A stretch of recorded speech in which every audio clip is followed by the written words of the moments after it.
come around here, we can look up inside the landing gear well. Got this giant mud flap here, which is kind of cool. Of course, they used to operate off of, grass strips. I believe the shock absorber system is not, I believe it's a bunch of rubber donuts in there. It's been a long time since I did this. Of course, there's your landing gear pin thing right there, so the landing gear can't retract on the ground. There's your oil tank right there, 100 straight. All your hinge mechanism there for the landing gear, which comes up and back. Of course, there's the inside of your wooden wing there, all sorts of electrics. So, really this airplane here, look at that, you got your springs there that basically close the landing gear doors, hooked up to the wood there. So what we need to do is we need to pull all this stuff out of here, clean it up, service it, really take a really good look at the wood. There's your air filter right in there. That would be your alternate air. Right now it'd be probably on heat right now, or filtered air. There's your inlet for the carburetor. What would that be? Well, I think one of them's filtered. This one's probably RAM. And then it would also have hot and cold. Here we go in Bomb Bay. This particular airplane was actually had a bulged bomb bay. If you look at the thing here, you can actually see the normal Mosquito. Actually, this would have carried on straight. This is a bulged bomb bay. I can't close the doors right now from the ground, but basically, this could carry a 4,000-pound bomb. I believe it was called a cookie bomb. Looked like a bunch of 55-gallon drums all bolted together. Let's go ahead and look up in the bomb bay here. There you've got two center fuel tanks right there, and of course if you had they had provisions for a ferry tank that would go in there. This little box right here we went ahead and added. It just carries, a lot of little tools and things that we might need. There's your hydraulic rams back there to open and close the bomb bays. A lot of little hydraulic things. There's your the center fuel tanks, the bomb bay fuel tanks. And then that little thing in the back there we had set up we could have bring a tow bar with us. Of course, we had all sorts of people sign the airplane before the airplane left. You're an old lady of great fame who has always lived up to your name. A great man designed you, and in you, my great faith, you have built. So in you, I have built my soul. Something, don't let me down. Harry Robbins. Harry Robbins was the mechanic that worked on this thing forever to get it to come across.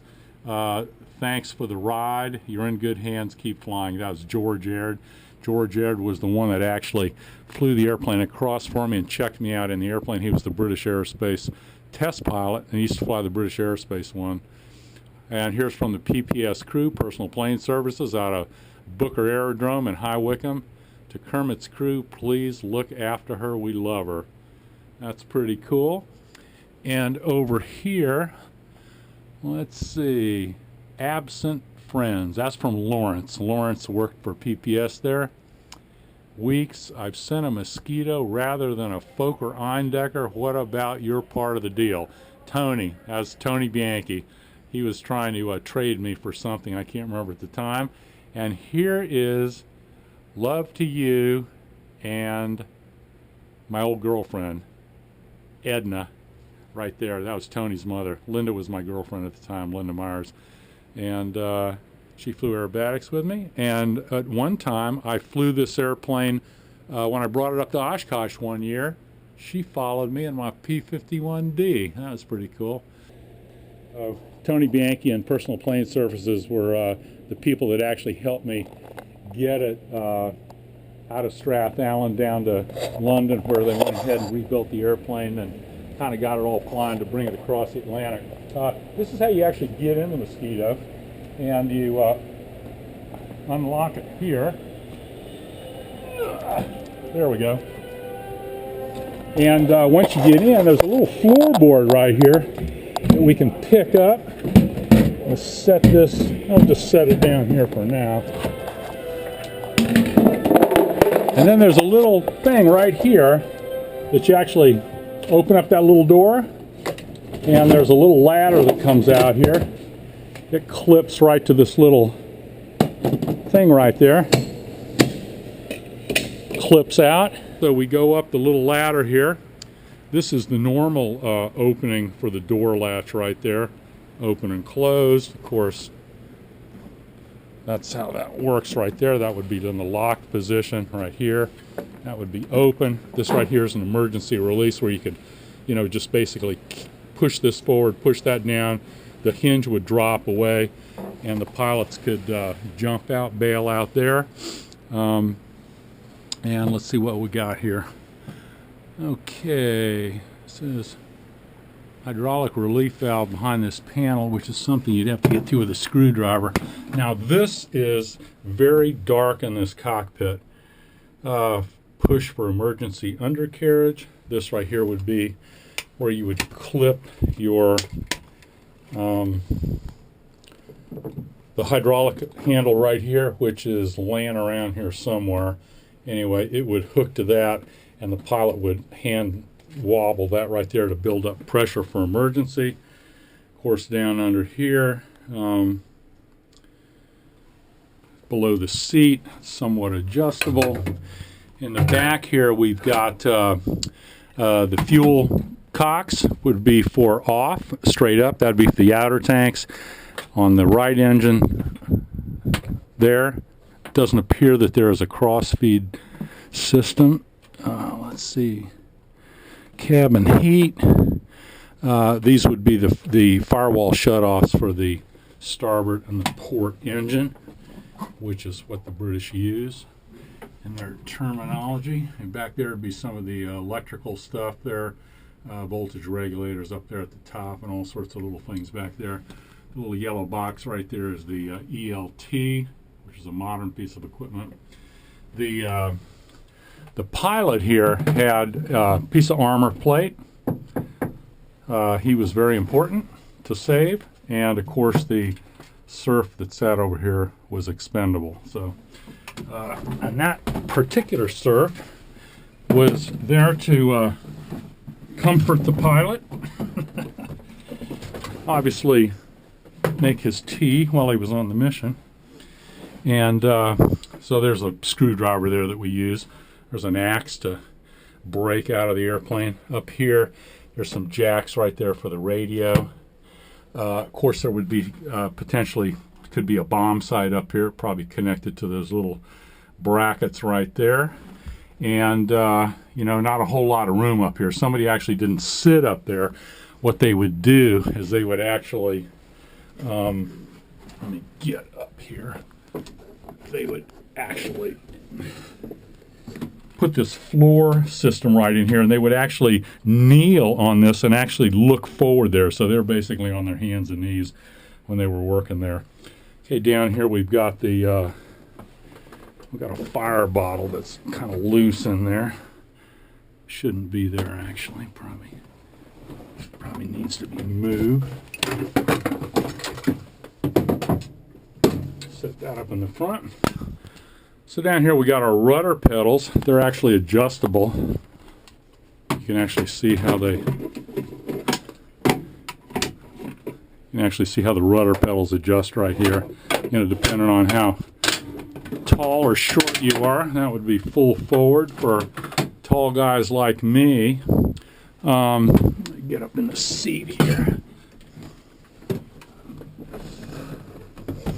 Okay, so to get in here, we swing our leg over, put our feet on the rudder pedals up there. Here's the handle for making the seat go up and down. right now I'm just I'll put it down a little bit right about there, so that's locked there. Okay, so let's see what we got here. Here's your cowling flaps. My assumption is it's probably the green for the right one. It's open right now. That would be shut all the way. And boy, let me tell you, and we'll just, whoop, it's a little bit jammed there. Sorry about that. I'm trying to do 10 different things here. I'll just leave those open.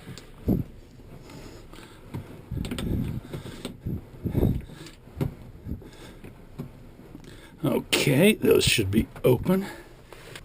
Okay, so there we are. We got the radiators, shutters, for out on the wing. Right here we've got your generator switches right here. Some lights, little meter there. There's your 2 red lights that come on when the generator's not charging, which would be pretty much below 1500. Once they get up to certainly by 1500 RPM, these lights would go out. The generators come online, they're charging. So up here we've got a clock. You got your for your bomb door lights right there. Those 2 red switches right there, or for your fire system, for fire extinguishing, for the port and the starboard. This little thing right here is a Morse code indicator. I guess you could turn on different combinations of lights, and I think they're actually in the belly back there, and you would flash out the code of the day.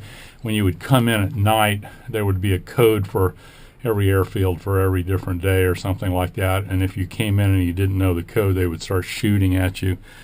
There is your probably your main fuel gauges.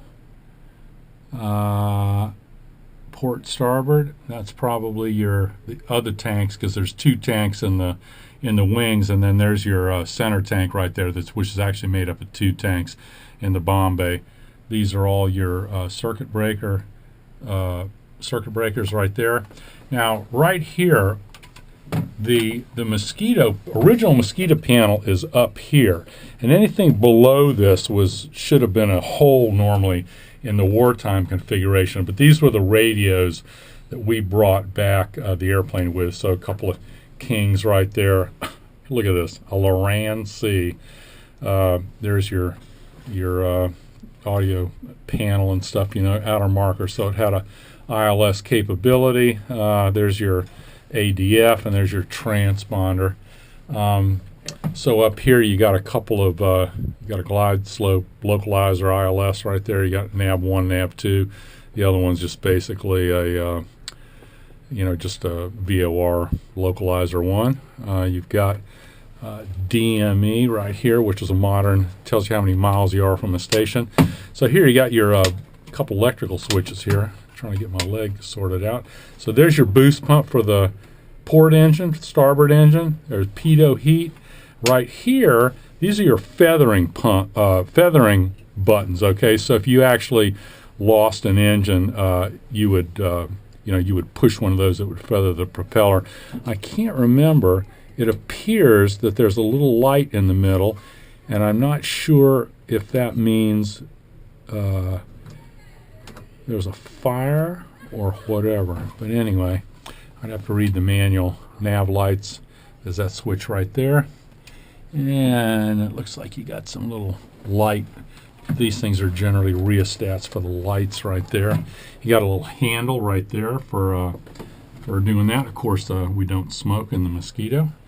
It's a wood airplane. And just FYI, the last item on any Mosquito checklist is you ask all the termites to hold hands before takeoff.